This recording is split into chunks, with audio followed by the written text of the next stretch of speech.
After every financial crisis, we watch the same scene. Politicians step in front of the cameras, bankers make serious statements, and new laws are passed in the name of protecting the public. The message is always the same. Don't worry, this time we've learned our lesson. Everything is safer now. But history tells us something else. Not really, because the laws written after crises are often not designed to protect you, but to rescue the banks. The names of the laws change, the packaging changes, but the logic always stays the same. The system isn't broken, the system is designed that way. This story didn't start in 2008 or on Wall Street. It goes much further back. In 19th century England, banks were issuing their own money. Credit was expanding rapidly, and panics were happening one after another. The public was afraid. As a solution, the Bank Charter Act was passed in 1844. The public was told, "We will stabilize the money." But behind the scenes, this is what happened. The power to issue money was centralized in one hand. The Bank of England became untouchable. Small banks were wiped out. Competition ended. This law was not for the people, but for keeping the system under control. The situation in America was no different. During the Civil War, the government desperately needed money. The National Banking Acts were passed. The stated goal was a safer monetary system.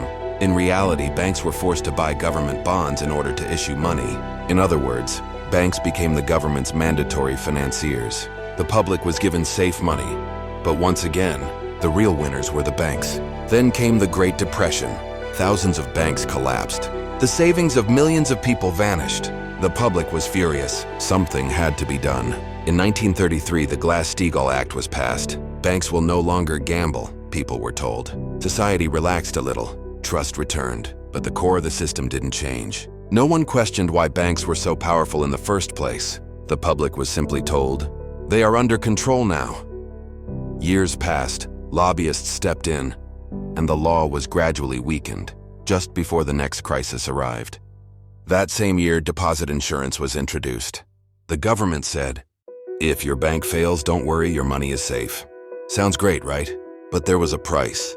People stopped caring about what banks were doing. The government has it covered, they said.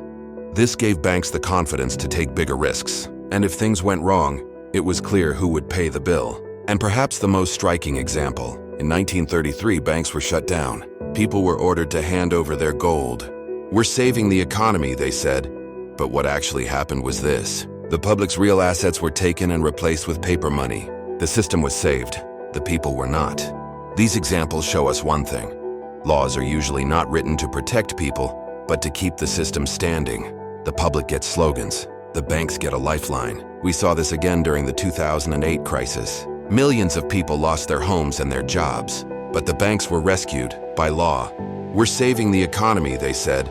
But what was really saved were bank balance sheets. The public was left to fend for itself. The same story played out in Europe. In Greece, schools were shut down and hospitals collapsed, but banks were paid in full. Stability, they called it. But the public paid the price. Nothing has changed today. Interest rate hikes are said to be for your protection, but the real goal is to keep the system alive. Deposit insurance makes you feel safe, but it discourages you from questioning banks. Bailouts are explained as protecting jobs, but in reality, balance sheets are being protected. The truth is this: laws about money are not neutral. Governments and banks write them together. The priority is always the system, not you. That doesn't mean you're powerless, but it does mean you need to stay alert. Every time a law claims to protect you, ask one question: who benefits? Because more often than not, the winners are the banks, and the losers are the people who believe the promise. History doesn't repeat itself exactly, but it keeps the same rhythm. A crisis hits, laws are passed, protection is promised, and once again, the system is protected from the people. If this perspective gave you something new, subscribe. History has a lot to say, and here, we'll talk about it together.